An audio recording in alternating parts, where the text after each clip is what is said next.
I would like to once again welcome all of you in the second session of a very distinguished personality as a resource person. Let me introduce this session speaker, Mr. Eshan Arya. Eshan Arya, a session lecturer with La Trobe University, Melbourne, Polytechnic, Shisham Institute and Monash University. Mr. Arya is an award-winning academic, social commentator, YouTuber, and corporate trainer. He is the director and founder of Inchlesan Private Limited, a think tank and research institute, while completing his PhD in politics. He has his own YouTube channel where he explains business management, marketing, human resource, and economics concepts in English as well as in Marathi. He is a corporate trainer for organizational behavior and public speaking. Eshan holds a Master of International Relations with honors, a Bachelor of Economics with 2 deans, commendations medals, and 3 university gold medals, a Bachelor of Physics and Diploma in Business Administration. So we have such a dynamic personality for this session. On behalf of Azad College of Education, Satara, I welcome Eshan Arya. Please guide us in this international e-conference. Over to Eshan Arya, sir. Please, sir. Thank you very much, Dr. Amit Gagare. Thank you very much for that kind introduction. And thank you for having me for today's international conference. First of all, I would like to pay my respects to all the founders of the Rayat Shikshan Sanstha and Azad College of Satara. I would also like to pay my respects to all the great influential educators of the world whose sacrifices have led us to be here where we are today. Just because someone is not popular in the media or not known to millions of people, that does not mean what they have contributed is any less important. And that's why I would like to pay my respects to all such unsung heroes in the education sector as well. The earlier session by Dr. Sudhakar Venu was very insightful, and it raised some crucial questions for all of us with regards to the macro policies in India, the role of social justice, and also the need to move away from the Eurocentric model.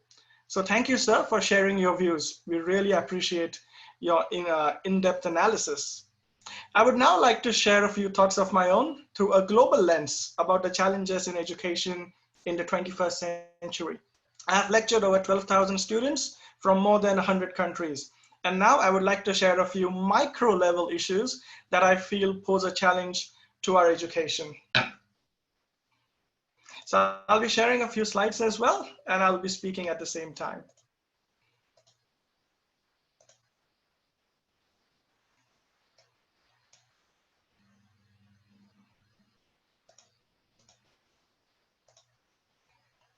So my first topic or my first point is mainly about conservative and religious students and how managing a diverse range of students, managing conservative and religious students in a classroom could be a challenge of the 21st century for a lot of international educators. So while I do acknowledge that increasingly there is a diverse array of students within a lot of Indian tertiary educational institutions, the norm hasn't been so with more broad homogeneity within Indian universities. So this is not the case with most universities overseas though, especially within countries such as the UK, USA, Canada, and Australia. These countries attract a lot of international students. In fact, the primary university where I work has students from across 155 countries. Each classroom has students of different genders. And when I say genders, I do not mean the traditional male and female genders alone. Students of different races, students of mixed backgrounds, students of different socioeconomic groups, and various religions. So classrooms in such some Western universities don't have the occasional issues that we see between students of some religions, not typical issues in a classroom between Hindu, Muslim, and Christian students. But we actually have to handle, and we face heated arguments and issues between students within religions as well. We have students who represent Shia Islam. Some students who are Sunni, they have conflicts in the classrooms. We have Indian Sikh students and pro-Khalistan students as well, who have clashes in the classroom. We have issues between students from mainland China and students from Taiwan, who don't look into each other's eyes. And a very uniquely seen love and bond we have also noticed between students in India and Pakistan within a classroom. So this is all because how heterogeneous these classrooms are, with cross-border cultures and cross-border religions. So these heterogeneous classrooms come with a range of challenges as well. And these challenges could be from accepted history, the agreed or disputed boundaries. So in an Indian university, there are challenges, but it may not be a daily challenge. It could be an occasional one, to be concerned about the historic interpretations and the historic analysis of the outcomes of war. However, this has become a significant issue in the lectures, in some Western universities. Western university lecturers have to be very careful with the words they choose, especially words like win or lose as well. When the classroom has students from nations who have bestowed different versions of history in their national curriculums of their respective countries. So the bigger challenge here lies when religious and conservative students, especially the ones from very religious or conservative governed countries, take an issue towards progressive ideologies that are preferred within Western universities. The acceptance of non-traditional genders, the use of non-binary pronouns, the acknowledgement to the land, and even promoting and acknowledging the role of women in leadership positions becomes an issue. I actually would like to share an example. I once remember having a little heated reasoning with a student. So this student was at a master's level, and this student came from a conservative country. And the student believed that women in leadership do not deserve a CEO position because this student thought they have a smaller brain. Are you shocked? We had such issues with exchange students from a particular country as well, who refused to attend lectures conducted by a lady lecturer. Now, such outrageous beliefs, which are not only detrimental to the progress of the society, but also highly offensive, are surely not expected from master's level students who have secured an admission in a top-ranked MBA program. The challenge here is not to shut down the students. The challenge here is not to tell off the students. The challenge here is to realize that there are students who are now global citizens and who would be taking on higher education at higher level international roles as well. And they would be even securing positions of power with a mindset that is not attuned with the values that we aim to deliver as educators through our education systems as well. Often progressive ideas are not only associated with religion, not just associated with gender roles, but they are also associated with sustainable solutions for the future generations. These solutions are often discredited by certain religious students who are of a firm belief that Earth is flat and that climate change is a conspiracy theory. The challenge for educators comes here. The challenge for educators is to conduct such workshops and such lectures with students of staunch religious belief systems, and to choose whether to argue with them, whether to challenge the belief, whether to neglect it, or whether to report them, or whether to acknowledge their viewpoint without agreeing and moving on. Or how do we provide support to those students who would be hurt by the aggressive stances of certain other students? So this is one major problem that I feel is at a micro level, at a more international level. I'll come to my next point now. My next point is mainly about English language, interestingly. So another challenge that I see again and again in most international education providers, educational institutions, is the overemphasis on English writing skills. While the content in the classrooms is a good blend of theory and applications, the assessments in many Western universities often require a very high level of critical analysis and immaculate English writing skills. Once again, such expectations are narrow-minded and are not exposed to the global reality Since English is widely considered as a global language, being able to communicate in English is mixed with English literature level writing skills. See, this is not fair. This is not fair towards talented, smart, and intelligent students from non-English speaking countries. Now, these countries could be China. These countries could be where there is localized English speaking, such as in South Asia. Many countries in South Asia speak English, but it is very localized with the customs and traditional slang.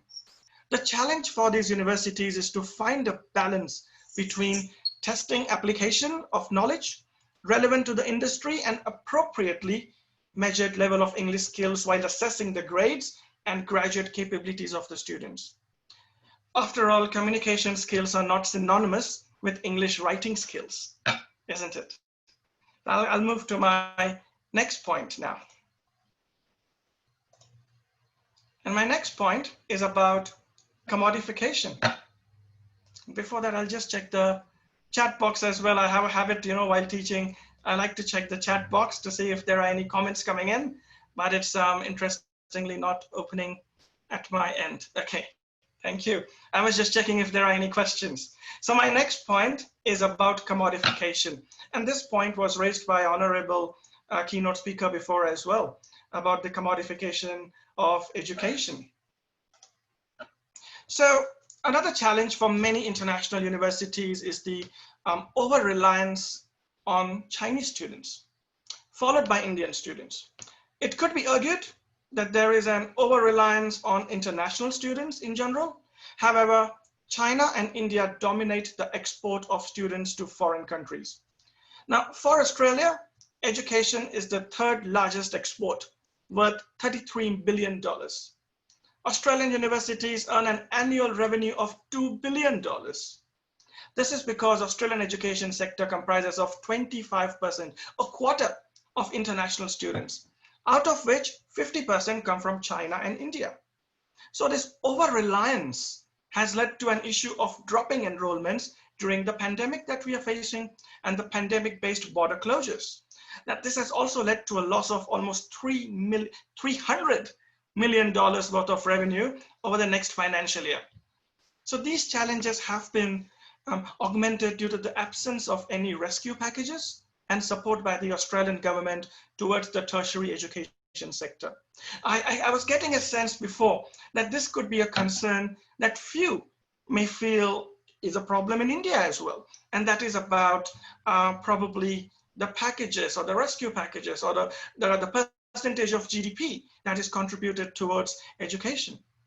Another challenge before the society is the diminishing importance and the slow death of traditional subjects within arts and humanities.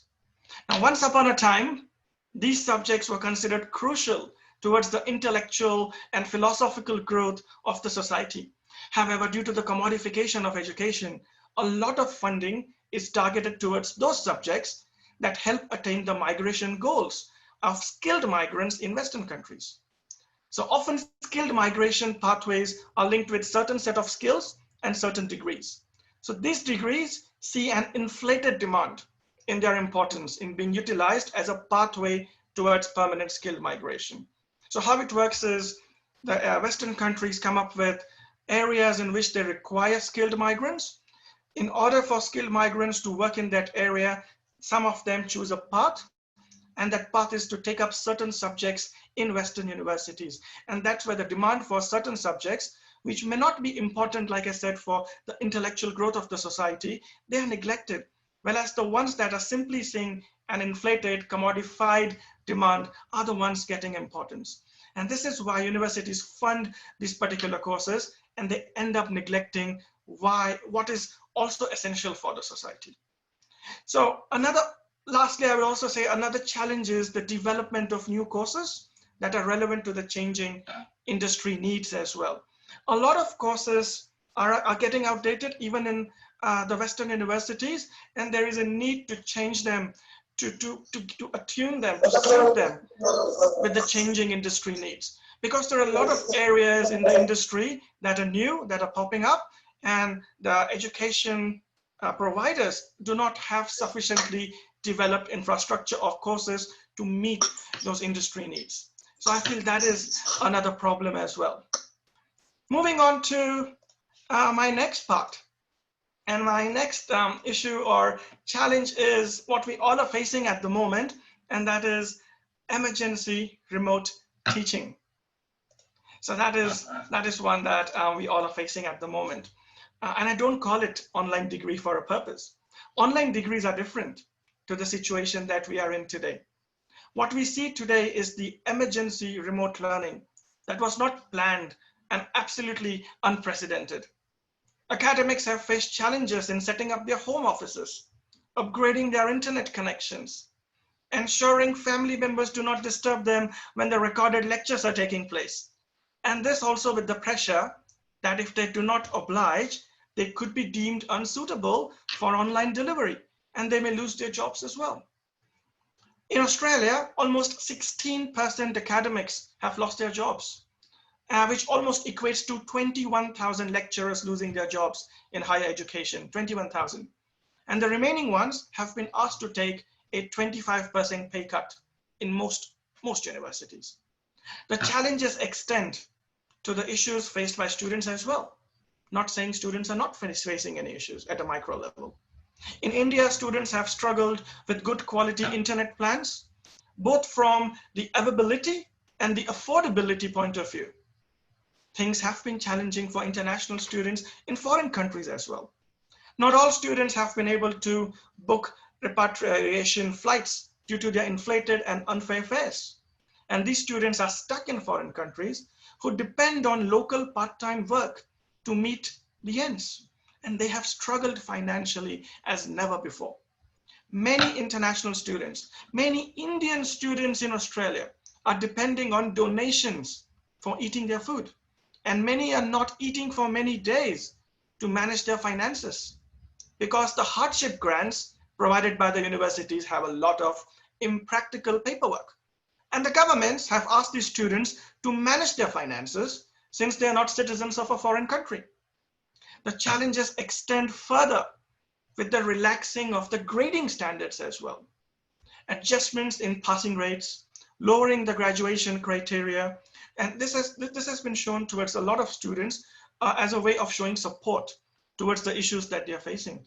But then it's all about, the challenge between showing support and the quality of students that are coming out of these institutions. These challenges will extend beyond the pandemic when certain students who haven't achieved the necessary graduate skills are introduced in the labor force.